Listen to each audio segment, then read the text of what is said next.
Selama pelaksanaan operasi keselamatan yang digelar jajaran Polantas Polresta Denpasar, pelanggaran pengendara didominasi tidak mengenakan helm SNE.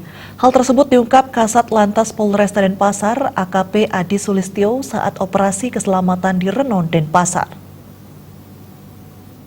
Diungkapkan AKP Adi Sulistyo, Operasi Keselamatan Agung 2019 merupakan cipta kondisi menyambut Hari Raya Idul Fitri yang memiliki kerawanan yang tinggi terutama kecelakaan karena mobilitas kendaraan sangat tinggi. Dalam operasi ini, 7 prioritas safety riding yang ditingkatkan yaitu mengenakan helm standar, sabuk keselamatan, tidak mengendarai kendaraan jika di bawah umur, tidak ngebut, tidak menggunakan HP, tidak pengaruh alkohol atau mabuk, dan melawan arus. Hasil evaluasi operasi tersebut berdasarkan 7 prioritas safety riding paling menonjol yaitu banyak pengendara sepeda motor tidak pakai helm dan telah dilakukan teguran. Operasi keselamatan ini merupakan perubahan dari operasi simpatik. Selama operasi sebanyak sekitar 80% kegiatannya diisi dengan preemptif dan preventif. Represif atau penindakan hanya 20%. Terkait laka lantas 60-70% dialami usia milenial. Karena penyebab utama kematian laka lantas adalah cedera kepala dan kecepatan. Hasil evaluasi angka laka lantas tahun 2018 sebanyak 2.824 kasus dan meninggal 522 orang.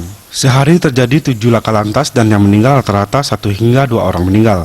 Paling menonjol untuk pelanggaran tentu saja kita berdasarkan 7 prioritas ini yang paling menonjol adalah masih helm. Banyak yang tidak memakai helm, jadi banyak yang kita tegur.